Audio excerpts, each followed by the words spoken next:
Let's have a look at the replay of the start. On the right of screen there, the car going nowhere is Paul Stokell. There's nowhere to go for half of them. They've all just ploughed into the back of one another.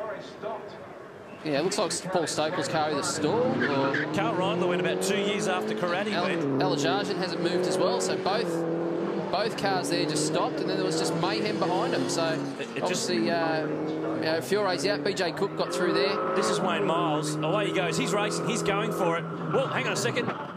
Oh. Yeah, you feel sorry for those guys because really there's nothing they can do in that sort of situation. And we've got more mini spread all across the front straight here at Barbagallo Raceway. Spare parts bin might be having to be dipped into for Sydney.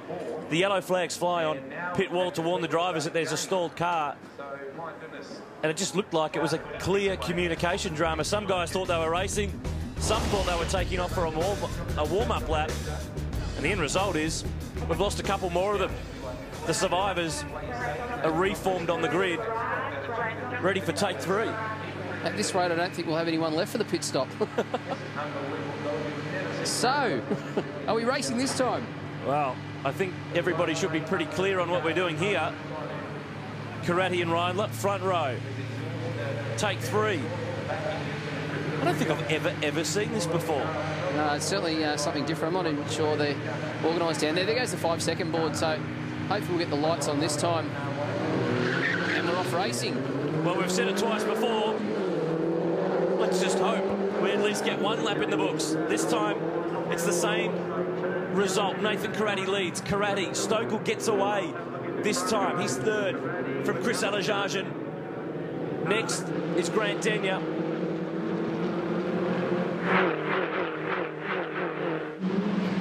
And we're into it. There's Scott Barbagallo and young Sean Carter hooked in behind. He's done a really good job this weekend. You must be really happy with, because of course we should remind people that you are involved with the Barbagallo Motorsport team that run those cars. Yeah, that's exactly right. We've had the 2 Rock Energy Drinks cars racing this year with BJ Cook and Scott Barbagallo in both of them. And we've expanded the operation to 3 cars for the last few rounds. So Sean Carter's come in. He's a 944 Porsche racer from Victoria, and he's really going well.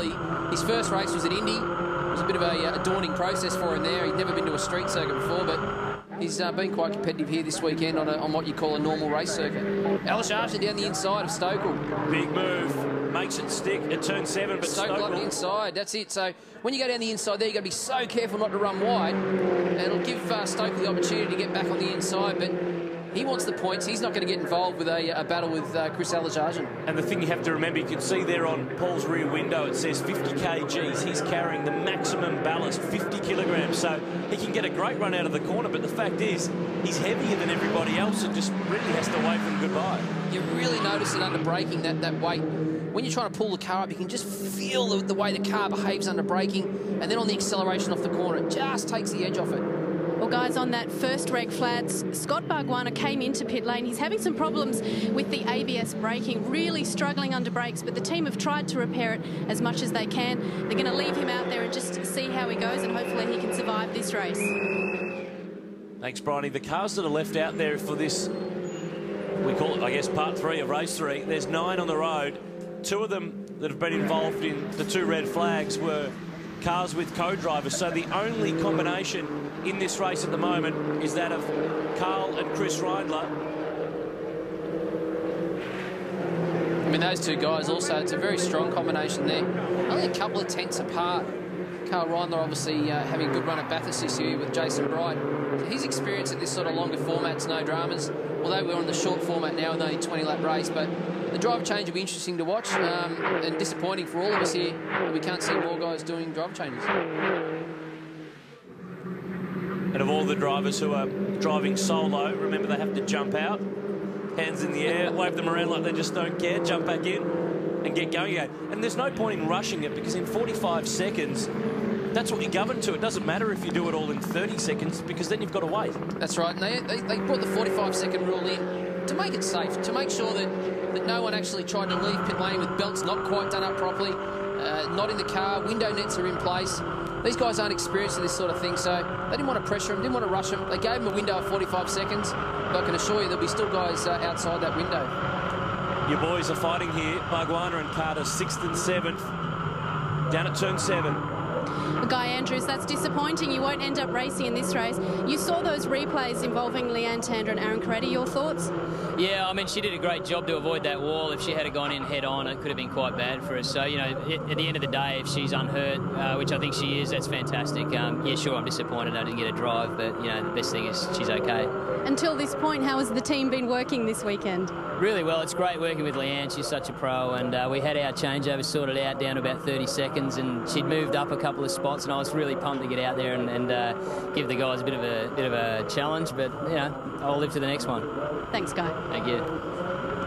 Guy clearly supporting Movember there. That's one of the best mustaches I've seen anywhere in Perth this weekend. It's a cracker, isn't it, that one? There's young Sean. He's giving Scotty a bit of a hard time. Scott's struggling with that ABS issue, so Sean should be able to sneak past him and move on and try and catch those guys in front. But Reindler is not letting Caretti get away. There's no doubt about that. There's a bit of, as we say, that local pride on the line here, so they're going to push each other all the way. And Carl's got experience in open wheelers, F3, A1 Grand Prix, bit of V8 supercar racing. He was the Mike Cable Young Gun Award winner from the Fujitsu Series last year. And he's saying that these things are unbelievable to drive. He reckons they're the easiest cars to run, and the brakes, everybody comments on the brakes. The brakes are fantastic. We're in board with Sean here. You can see he's not doing a lot of hard work. The secret to making these cars fast is just be real slow inside the car. Slow on the throttle, slow with the input. Get the car to flow, use the grip of the car. Third gear, fourth gear, that's about all you use. You don't rev it too hard. Get the car to flow over the top of the hill here. Fourth gear. Now you look for one of the most daunting braking zones in the country, downhill into the sandpit. If you get it wrong, there's nothing but sand on the exit. You can hear Sean squeezing that throttle on, getting the car to flow through the corner so you can get that maximum straight line speed at the end of the straight. This is the interesting part, Aaron. Watch this braking down into here. We talk about the Mini under brakes. In a V8 supercar, you brake there. In a Mini, you're out there. So there's obviously a massive difference. The capability of the car under brakes is awesome with the ABS working. They really astound the people when they drive these cars. And what you're listening to is a 4-cylinder turbocharged engine, about 154 kilowatts. John Modesta joining in the mix after having some repairs to the rear of his car, but of course he is some 4 or 5 laps down now. Let's talk strategy. Window opens at lap 8, closes at lap 16, but with such a short lap time here.